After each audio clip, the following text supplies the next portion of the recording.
नमस्कार, बहुत बहुत स्वागत है आपका। आप देख रहे हैं एबी न्यूज़ में। आपका दोस्त जितेंद्र प्रारंभ करेंगे आज के कार्यक्रम को, लेकिन पहले मुख्य समाचार। हमास चीफ की मौत के बाद इजराइल और ईरान में छिड़ी जंग, कौन पड़ेगा भारी? राहुल और प्रियंका का बाई नोट दौरा टला, बताई वजह।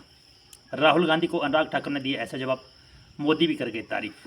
अब IAS नहीं रही पूजा खेड़कर, UPSC के उनके फ्यूचर एग्जाम को लेकर भी किया बड़ा फैसला। केजरीवाल के लिए सिंघवी ने दी ऐसी दलील तो अदालत में पसरा सन्नाटा। खेल खेल में 3 साल की बच्ची पी गई शराब, कुछ देर बाद तोड़ दम। CM योगी आदित्यनाथ से बड़े हैं राजा भैया, सदन में पैर छूकर मचा दिया हंगामा। खान सर की कोचिंग में जांच करने पहुंची टीम, मच गई अफरा तफरी, कागज दिखाने को मांगा 1 दिन का जवाब। निजी अस्पतालों कांगड़ा में 2 कांग्रेस नेताओं के ठिकानों पर ईडी की दबिश, मचा हड़कंप। शिक्षकों के तबादलों पर रोक, 99 स्कूलों को तत्काल प्रभाव से बंद करने के निर्देश, हुए 10 बड़े फैसले। अब समाचार विस्तार से। ईरान की राजधानी तेहरान में हमास की राजनीतिक शाखा के प्रमुख इस्माइल हानिया की हत्या से पूरे मध्य पूर्व को हिला दिया है। हानिया ईरान के नए राष्ट्रपति मसूद पेजेश्किन के शपथ ग्रहण में हिस्सा लेने तेहरान गए हुए थे। ईरान की ताकतवर agency Islamic revolutionary guard core ने बताया कि हानिया के आवास को रात के 2 बजे मिसाइल के साथ निशाना बनाया गया। हानिया के गार्ड की भी मौत हुई है। ईरान के राष्ट्रपति और हमास ने इस हमले के लिए इजराइल को जिम्मेदार ठहराया है। हानिया की मौत के बाद क्षेत्र में एक बड़े संघर्ष का खतरा पैदा हो गया है। IRGC ने हमले की यहूदी शासन को दोषी ठहराते हुए कहा है कि ईरान और प्रतिरोध मोर्चे को इस अपराध का कठोर और दर्दनाक जवाब देंगे। ईरान के सर्वोच्च नेता अयातुल्ला अमीन खामनेई ने इजराइल को सख्त सज़ा देने की कसम खाई है। ईरान की सरकारी एजेंसी की तरफ से जारी बयान में कहा है कि इस कार्रवाई पर यहूदी शासन के लिए एक सज़ा का आधार तैयार किया गया है। उनके खून का बदला हमारा कर्तव्य खून से लेना है। मध्य पूर्व एक बार फिर जंग के मुहाने पर खड़ा हो गया है। इन बयानों से साफ होता है कि अप्रैल में सीरिया ने इजरायली वाणिज्य दूतावास पर हुए हमले के बाद ईरान को पहली बार इजराइल पर हमला किया था और सैकड़ों मिसाइलें और किलर ड्रोन से इजराइल की तरफ भेजे गए थे। अब राजधानी तेहरान में हुए हमले के बाद ईरान की प्रतिक्रिया और कड़ी हो सकती है। अगली खबर, केरल के वायनाड में हुई भारी बारिश के साथ लैंडस्लाइड से 123 लोगों की मौत पर राहुल गांधी और प्रियंका गांधी ने प्रभावित इलाकों का दौरा करना था, लेकिन खराब मौसम के चलते उन्होंने अपना दौरा टाल दिया। राहुल गांधी ने सोशल मीडिया के प्लेटफॉर्म एक्स पर दौरा स्थगित करने के बारे में जानकारी दी। उन्होंने लिखा कि प्रियंका और मैं भूस्खलन से प्रभावित परिवारों से मिलने और स्थिति का जायजा लेने के लिए वायनाड जाने वाले थे, लेकिन लगातार बारिश और प्रतिकूल मौसम के चलते को यह सूचित किया है कि वह लैंड नहीं कर पाएंगे।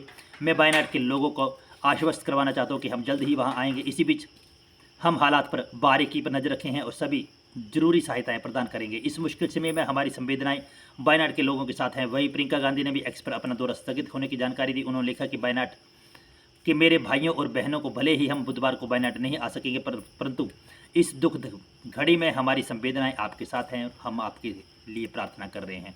अगली खबर, संसद में मंगलवार का दिन भी काफ़ी हंगामेदार रहा। लोकसभा में कल पूर्व केंद्रीय मंत्री अनुराग ठाकुर की विपक्षी नेता राहुल गांधी और समाजवादी पार्टी प्रमुख अखिलेश यादव के साथ तीखी नोकझोंक देखने को मिली। सदन में अनुराग ठाकुर ने जो भाषण दिया, अब PM मोदी ने भी उसकी तारीफ की है। PM मोदी ने अपनी पार्टी के नेता और पूर्व मंत्री अनुराग ठाकुर के द्वारा संसद में दिए गए भाषण की तारीफ की है। प्रधानमंत्री ने अपने सोशल मीडिया एक्स हैंडल पर लिखा कि यह भाषण मेरे युवा और ऊर्जावान सहयोगी अनुराग ठाकुर का है, जिसे अवश्य सुनना चाहिए। यह तथ्यों पर समाहित है।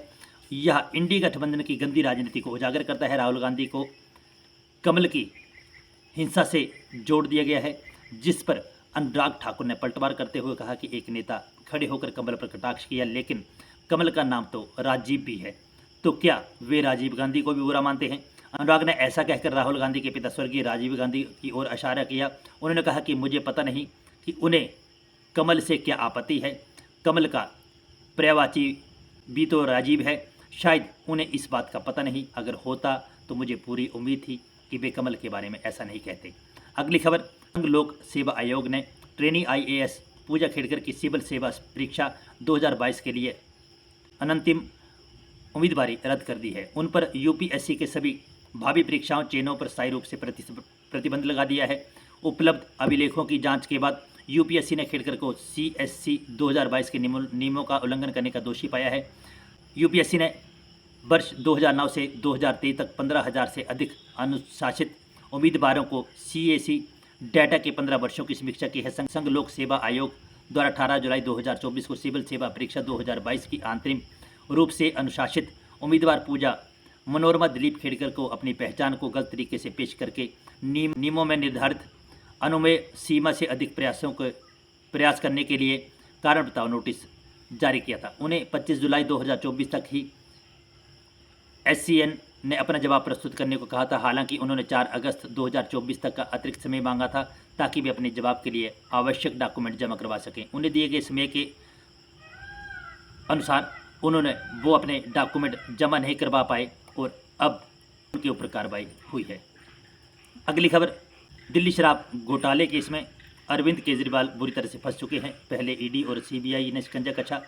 ईडी मामले में केजरीवाल को जमानत मिल गई, मगर सीबीआई केस में अभी उन्हें राहत मिलने का इंतजार है। दिल्ली हाई कोर्ट में शराब घोटाले से जुड़े भ्रष्टाचार सीबीआई मामले में सोमवार को सुनवाई हुई। इस दौरान अरविंद केजरीवाल की ओर से अभिषेक मनु सिंघवी ने ऐसी दलील दी कि भरी अदालत में सन्नाटा पसर गया। सिंघवी ने अपनी दलील के दौरान अचानक एलजी का नाम ले लिया। वहीं सीबीआई ने कहा कि मुख्यमंत्री अरविंद केजरीवाल इस पूरे शराब घोटाले के सूत्रधार हैं। फिलहाल दिल्ली हाई कोर्ट ने अरविंद केजरीवाल की जमानत याचिका पर अपना फैसला सुरक्षित रख लिया है। दरअसल सीबीआई ने अरविंद केजरीवाल की जमानत याचिका पर कड़ा विरोध किया था। जस्टिस नीना बंसल कृष्ण की बेंच के सामने सीबीआई ने कहा कि जांच एजेंसी के पास अरविंद केजरीवाल की सक्रियता और उनका होना दिखाने के सबूत है। सीबीआई की ओर से हाई कोर्ट के वकील डीपी सिंह पेश हुए। डीपी सिंह ने कहा कि बिना गिरफ्तारी की जांच पूरी नहीं हो सकती। 1 महीने के अंदर हमें चार्जशीट दाखिल कर दी। गिरफ्तारी के बाद हमें और सबूत मिले। हम अपनी पार्टी के कार्यकर्ताओं को जवाब देने के लिए भी सामने आए हैं। उन्होंने यह भी बताया कि ट्रायल कोर्ट में फाइनल चार्जशीट दाखिल की जा चुकी है। अगली खबर, बलरामपुर जिले से एक दुर्भाग्यपूर्ण घटना सामने आई है। यहाँ पर 3 साल की मासूम की बच्ची ने खेल खेल में घर में रखी शराब पी ली, जिसकी इलाज के दौरान अस्पताल में मौत हो गई। वहीं यह घटना कई तरह के सवाल खड़े करती है। घटना जिले के त्रिकुंडा गांव की है। त्रिकुंडा गांव में एक घर में 3 साल की बच्ची अचानक खेलते खेलते बेहोश हो गई। उसके मुंह से शराब की दुर्गंध आ रही थी। जब उसे अस्पताल ले जाया गया तो इलाज के दौरान कुछ ही देर बाद उसने दम तोड़ दिया। बच्ची की मां सावित्री ने बताया कि सोमवार को वह घर का कामकाज कर रही थी, वहीं बेटी सरिता खेल रही थी। मां ने बताया कि खेलते खेलते सरिता दादी के कमरे में चली गई। थोड़ी देर बाद वहां से कमरे से लड़खड़ाती हुई बाहर आई, मेरे पास आई और बेहोश हो गई। मां ने बच्ची को उठाया तो उसके मुंह से शराब की गंध आ रही थी। महिला ने जब अपनी सास को कमरे में जाकर देखा तो वहां कांच की बोतल और गिलास पड़ा हुआ मिला। अगली खबर, उत्तर प्रदेश विधानसभा में मंगलवार को बेहद रोचक घटनाक्रम देखने को मिला, जब जनता दल के मुखिया और कुंडा से विधायक रघुपात प्रताप सिंह उर्फ राजा भैया ने सदन में सबके सामने मुख्यमंत्री योगी आदित्यनाथ के पैर छू लिए। राज्य की राजधानी लखनऊ स्थित यूपी 20 में 30 जुलाई 2024 को सप्लीमेंट्री बजट पेश किए जाने के बाद सदन में योगी आदित्यनाथ से मिलने के लिए कई विधायक उनके इर्द गिर्द थे। इनमें से कुछ विधायक उनसे हाथ मिला रहे थे, कुछ उनके पैर छू रहे थे।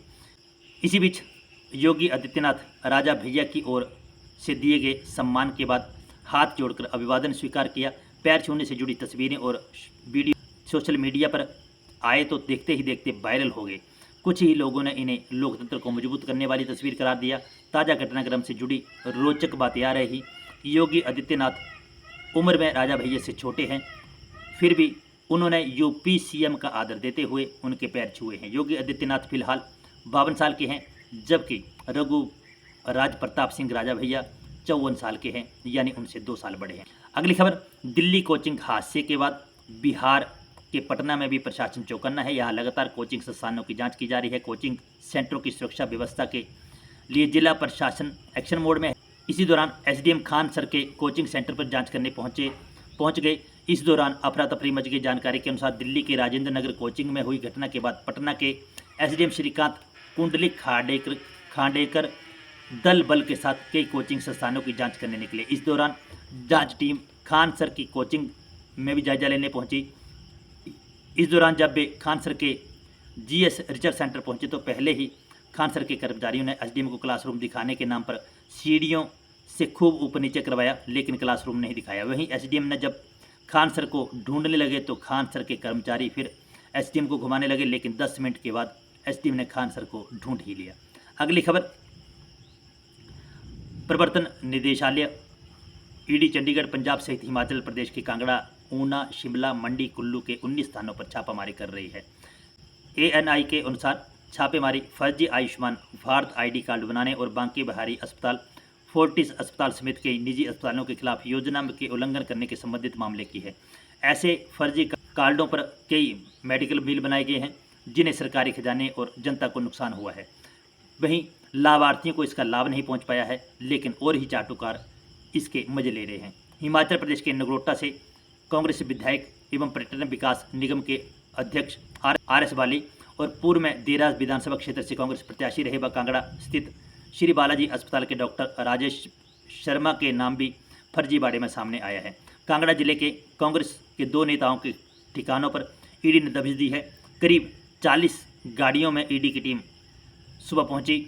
ऊना जिले में धर्मशाला चंडीगढ़ मार्ग स्थित रकड़ कॉलोनी क्षेत्र में बांके बिहारी हेल्थ केयर अस्पताल में बुधवार सुबह से ही ईडी ने छापेमारी की। यह मामला आयुष्मान कार्ड से जुड़े घोटाले का है, जिसमें ईडी ने जांच को आगे बढ़ाते हुए कार्रवाई की है। जानकारी के अनुसार उक्त अस्पताल साल जनवरी 2023 में आयुष्मान कार्ड को लेकर घोटाले के आरोप अस्पताल के ऊपर लगे थे, जिसमें थाना विजिलेंस ऊना में मामला दर्ज किया गया था। मामले में मुख्य आरोपी नंगल निवासी किरण सोनी नाम की महिला है। वहीं कुल्लू के एक निजी अस्पताल में भी ईडी ने दबिश दी। इस दौरान अस्पताल का रिकॉर्ड खंगाला गया। उधर ईडी की दबिश पर आर.एस. बाली ने अपने समर्थकों के लिए फेसबुक अकाउंट पर संदेश जारी किया है। बाली ने लिखा है कि मैं आपको सूचित करना चाहूँगा कि 29 जुलाई को मैं अपने परिवार सहित रियान पर छुट्टियों के दौरान 2 दिन के लिए बाहर आया था, लेकिन अभी मुझे पता चला कि हमारे निवास पर कुछ अधिकारी मौजूद हैं और वे तलाशी करना चाहते हैं, तो हम वापस आ रहे हैं। हम उनके साथ जांच में सहयोग करेंगे क्योंकि हम इनका सम्मान करते हैं। अगली खबर, हिमाचल प्रदेश सरकार ने कम विद्यार्थी संख्या वाले स्कूलों के पुनर्गठन व शिक्षा की गुणवत्ता के सुधार के लिए कड़े फैसले लिए हैं। इस संबंध में सरकार की ओर से अधिसूचना जारी कर दी गई है। बीते दिनों हुए कैबिनेट की बैठक में सरकार ने राज्य में 0 विद्यार्थी वाले 99 स्कूलों को तत्काल प्रभाव से बंद करने के निर्देश जारी किए हैं। इनमें 89 प्राथमिक और 10 माध्यमिक स्कूल शामिल है। इसी तरह 5 या 5 से कम विद्यार्थी संख्या वाले प्राथमिक स्कूलों को उनके 2 किलोमीटर की परिधि के स्थित दूसरे प्राथमिक या माध्यमिक स्कूल में मर्ज करने के आदेश दिए हैं। साथ ही 5 या 5 से अधिक विद्यार्थी संख्या वाले माध्यमिक स्कूलों को उनके 3 किलोमीटर की परिधि स्थित दूसरे माध्यमिक स्कूल में मर्ज करने को कहा है। इसके साथ ही प्रदेश के सभी अध्यापकों के तबादले सेक्शन 17 के दौरान केवल सत्र के समापन पर ही किए जाएंगे। 31 जुलाई 2024 के बाद सेक्शन 17 का किसी भी शिक्षक का तबादला नहीं होगा। शिक्षा विभाग में जेबीटी और एचटी का तबादला आपस में किया जाएगा। वहीं आपको ये भी बता दें कि विद्यालयों में कार्यरत मुख्याध्यापक प्रिंसिपल अपने प्रशासनिक कार्य के अतिरिक्त कम से कम एक या एक से अधिक कक्षा में पढ़ाना अनिवार्य होगा। वहीं बच्चों के लिए प्रार्थना सभा में शारीरिक व्यायाम करना भी अनिवार्य होगा, जिसके लिए कम से कम 15 मिनट का समय निर्धारित किया गया है। तो बंधुओं, ये थे आज के कुछ अहम समाचार जो हमने आपके साझा की। खबरें पसंद आई हो तो लाइक और शेयर करें। जो दोस्त हमारे साथ नहीं जुड़े हैं वे हमारे यूट्यूब और फेसबुक पेज को लाइक और फॉलो भी करें। इन शब्दों के साथ आप सभी का बहुत बहुत धन्यवाद। बने रहे एबी न्यूज़ के साथ। जय हिंद, जय भारत, जय हिमाचल।